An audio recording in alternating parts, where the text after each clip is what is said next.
तुम्हालाही ग्रामरशिवाय इंग्रजी बोलायला शिकायचे आहे का? जर तसे असेल तर आजचा हा व्हिडिओ खास तुमच्यासाठी. कारण आजच्या व्हिडिओमध्ये आपण ग्रामरशिवाय इंग्रजीतील काही असे पॅटर्न्स बघणार आहोत की त्यामुळे तुम्ही इंग्रजी अगदी सहजपणे 100% बोलू शकाल. मागच्या व्हिडिओमध्ये देखील आपण असेच इंग्रजीतील काही पॅटर्न्स बघितले. तो सुद्धा व्हिडिओ तुम्ही नक्की बघा. त्याची लिंक मी खाली डिस्क्रिप्शन बॉक्समध्ये देणारच आहे.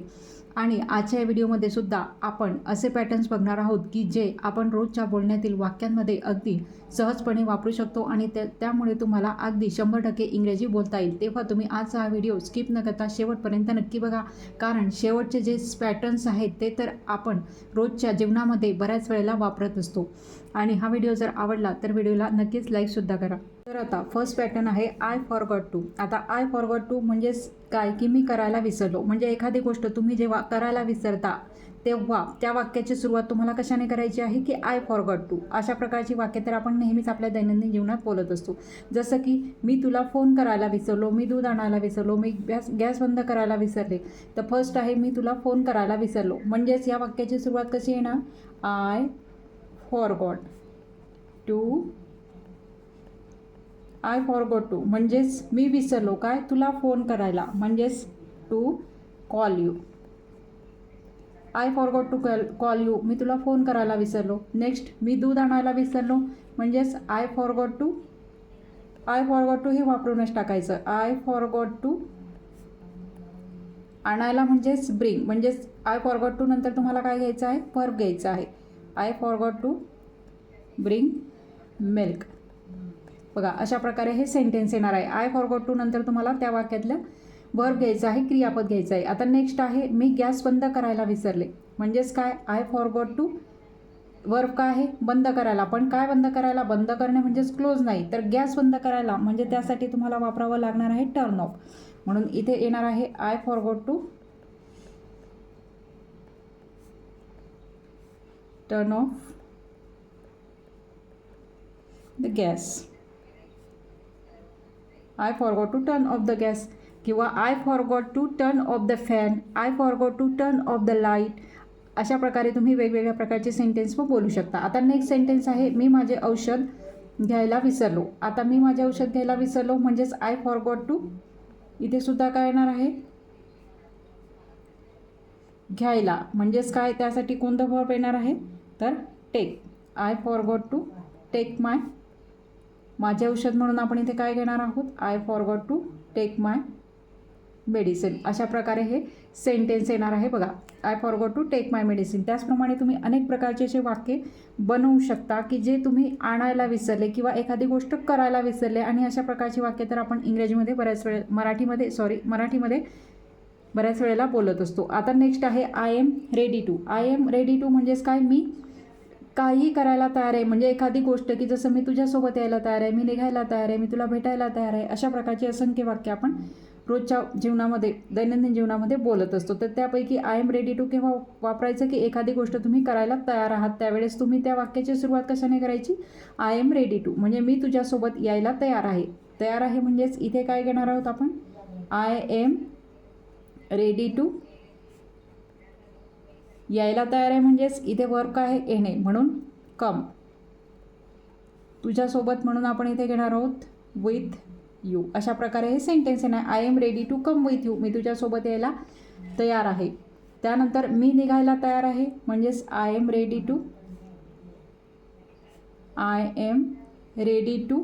आता इथे वर्ब आहे निगडे. फक्त त्या वाक्यातला तुम्हाला वर्ब माहिती असणं गरजेचं आहे. त्या वर्बसाठी जो इंग्रजी शब्द आहे तो माहिती असणं गरजेचं आहे. आय एम रेडी टू निघणे म्हणजेच लिव्ह. LEAV लिव्ह म्हणजेच निघणे. I am ready to leave. नंतर मी तुला भेटायला तयार आहे. आता इथे सुद्धा मी तयार आहे म्हणजेच I am ready. I am ready to. भेटणे हे वर्ब आहे म्हणजेच त्यासाठी तुम्ही वापरणार मीट. फर्स्ट फॉर्मच तुम्हाला इथे वापरायचं आहे. I am ready to meet. तुला भेटायला तयार आहे म्हणून आपण इथे घेणार आहोत you. I am ready to meet you. मी तुला भेटायला तयार आहे. अशा प्रकारे हे पॅटर्न तुम्ही लक्षात ठेवायचं आहे. त्याचप्रमाणे आता नेक्स्ट बघा आय एम लुकिंग फॉर. आता हे सुद्धा आपण बऱ्याच वेळेला वापरत असतो. कसं? आय एम लुकिंग फॉर म्हणजे एखादी गोष्ट तुम्ही शोधत आहात. मी शोधत आहे या अर्थासाठी तुम्हाला आय एम लुकिंग फॉर, बघा मी शोधत आहे, मी शोधत आहे, मी शोधत आहे, यासाठी तुम्हाला आय एम लुकिंग फॉर हे पॅटर्न तुम्हाला यूज करायचं आहे इंग्रजी बोलताना. मग आता इथे मी माझ्या चाव्या शोधत आहे म्हणजेच I am looking for, I am looking for काय शोधत आहे तर माझ्या चाव्या, म्हणजेच इथे काय येणार आहे माय कीज, KEY कीज, चाव्या दिलेल्या आहे म्हणून इथे कीज घ्यायचं आहे. मी माझ्या चाव्या शोधत आहे. नंतर मी माझा मोबाईल शोधत आहे, असं सुद्धा बऱ्याच वेळेला होत असतं. आता हे जे सेंटेन्स आहे हे तर अगदी इझी आहे. आय एम लुकिंग फॉरचा उपयोग करून हे तुम्ही कमेंट बॉक्समध्ये याचं ट्रान्सलेशन लिहायचं आहे. आता नेक्स्ट आहे मी नोकरी शोधत आहे, म्हणजेच हे सुद्धा मी शोधत आहे यासाठी काय वापरायचं आय एम लुकिंग फॉर. बघा अशा प्रकारे हे सेंटेन्स येणार आहे. काय शोधत आहे नोकरी शोधत आहे, म्हणजेच नोकरीसाठी आपण काय म्हणतो जॉब हा शब्द आपण इंग्रजीमध्ये वापरत असतो. म्हणून इथे काय येणार आहे I am looking for job असं हे सेंटेन्स येणार आहे. किंवा मी माझं वॉलेट शोधत आहे, I am looking for my wallet असं तुम्ही म्हणू शकता. जी गोष्ट तुम्हाला शोधायची असेल किंवा तुम्ही शोधत असाल तर तुम्ही आय एम लुकिंग फॉर लिहून किंवा बोलून त्यानंतर तुम्ही ती गोष्ट तिथे लिहू शकता, म्हणजे तुम्ही सहजपणे ती इंग्रजीत बोलू शकता. आता नेक्स्ट आहे कॅन आय किंवा कॅन यू प्लस वर्ब घ्यायचं आहे. कॅन आय म्हणजे करू शकतो का, मी हे करू शकतो का, किंवा तू करू शकतो का असं सुद्धा तुम्ही एखाद्या वेळेस विचारू. आता इथे मी त्याकरता सेंटेन्स घेतलेला आहे मराठी. मी इथे बसू शकतो का, म्हणजेच मी शकतो का या अर्थासाठी तुम्हाला काय घ्यायचं आहे आणि इथे मी दिलेलं आहे म्हणजेच तुम्हाला वापरायचं आहे कॅन आय. इथे काय घ्यायचं आहे तुम्हाला कॅन आय आणि वर्ब काय आहे मग बसणे, म्हणजेच त्यासाठी आपण काय वापरत असतो सीट हा शब्द वापरत असतो. म्हणून आपण इथे घेणार आहोत कॅन आय सीट इथे, म्हणून याची आरी here, can I sit here, मी इथे बसू शकतो का. किंवा आता इथे बघा नेक्स्ट काय आहे मी तुला मदत करू शकतो का. आता असं सुद्धा आपण म्हणत असतो की मी तुला मदत करू शकतो का, म्हणजेच इथे सुद्धा कशाने सुरुवात होणार आहे कॅन आय, वर्ब आहे मदत करणे म्हणून त्यासाठी आपण घेणार आहोत हेल्प. कॅन आय हेल्प तुला, म्हणून इथे घेणार आहोत you. Can I help you, मी तुला मदत करू शकतो का. किंवा आता तुम्हाला असं विचारायचं असलं की तू मला मदत करू शकतो का, म्हणजेच याची सुरुवात कशाने होणार आहे तू मला मदत करू शकतो का. कॅन यू, तू मला मदत करू शकतो का, म्हणून इथे सुरुवात होणार आहे कॅन यू. इथे वर्ब सेम येणार आहे कॅन यू हेल्प आणि मला म्हणून इथे काय येणार आहे मी. कॅन यू हेल्प मी, तू मला मदत करू शकतो का. अशा प्रकारे हे सेंटेन्स इथे येणार आहे.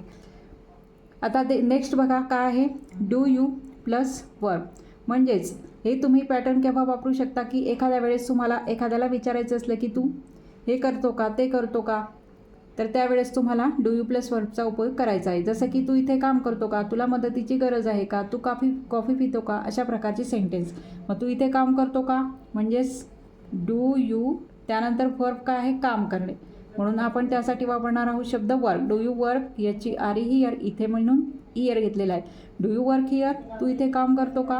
त्यानंतर काय आहे नेक्स्ट तुला मदतीची गरज आहे का, तुला मदतीची गरज आहे का म्हणजेच डू यू.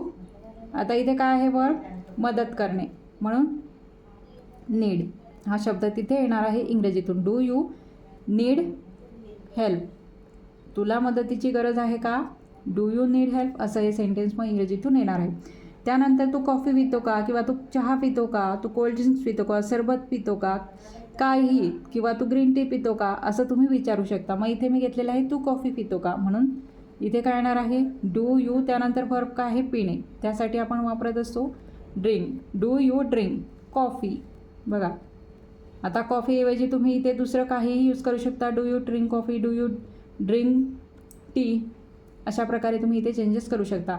म्हणजे आजच्या व्हिडिओमध्ये ही जी 5 पॅटर्न मी तुम्हाला दिलेली आहेत त्या 5 पॅटर्नचा उपयोग करून तुम्ही इंग्रजीमध्ये हजारो प्रकारची वाक्येही बोलू शकता. फक्त तुम्हाला ते पॅटर्न लक्षात ठेवणे गरजेचं आहे. तिथे कोणत्याही प्रकारचं ग्रामर तुम्हाला लक्षात ठेवण्याची गरज नाही. त्यामुळे हे 5ही पॅटर्न तुम्ही लक्षात ठेवा आणि आजपासूनच या पॅटर्नचा उपयोग करून इंग्रजी बोलायला सुरुवात करा. आणि आजचा हा व्हिडिओ तुम्हाला कसा वाटला ते सुद्धा कमेंट करून नक्की सांगा. थँक्यू.